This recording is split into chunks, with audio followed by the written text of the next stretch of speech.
And this other bit that I think is really important to understanding the oil industry as like an industry is looking at the current like increase in gas prices in this country.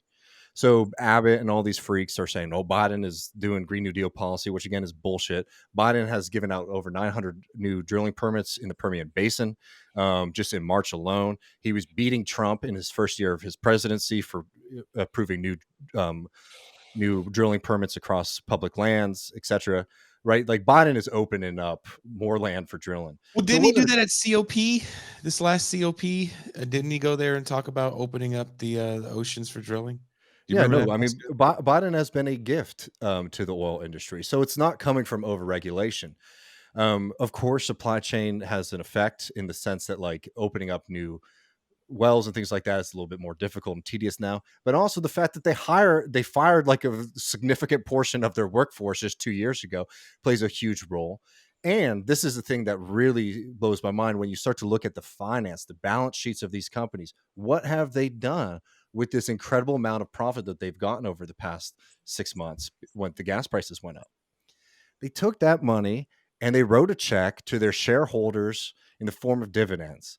Why? Because the most important thing for this industry is making sure that finance knows that investing in oil and gas is a safe and profitable bet to make. And this is like the fundamental point here is that there is so much material wealth invested in this system. We need to create a movement on our side that has that same kind of power. Now, we don't have money, but what we do have potentially as like socialists and people who advocate for labor and workers is labor power.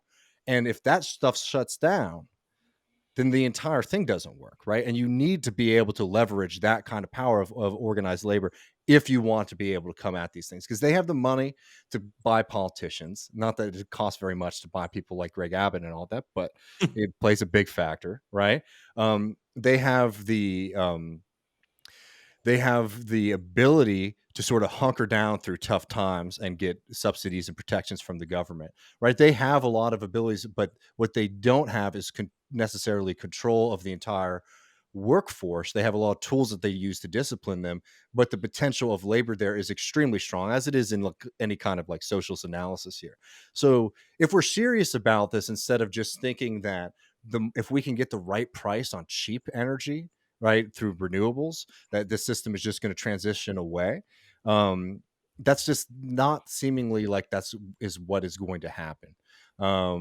We need to really take seriously the gravity of the moment and the importance of having these people on our side.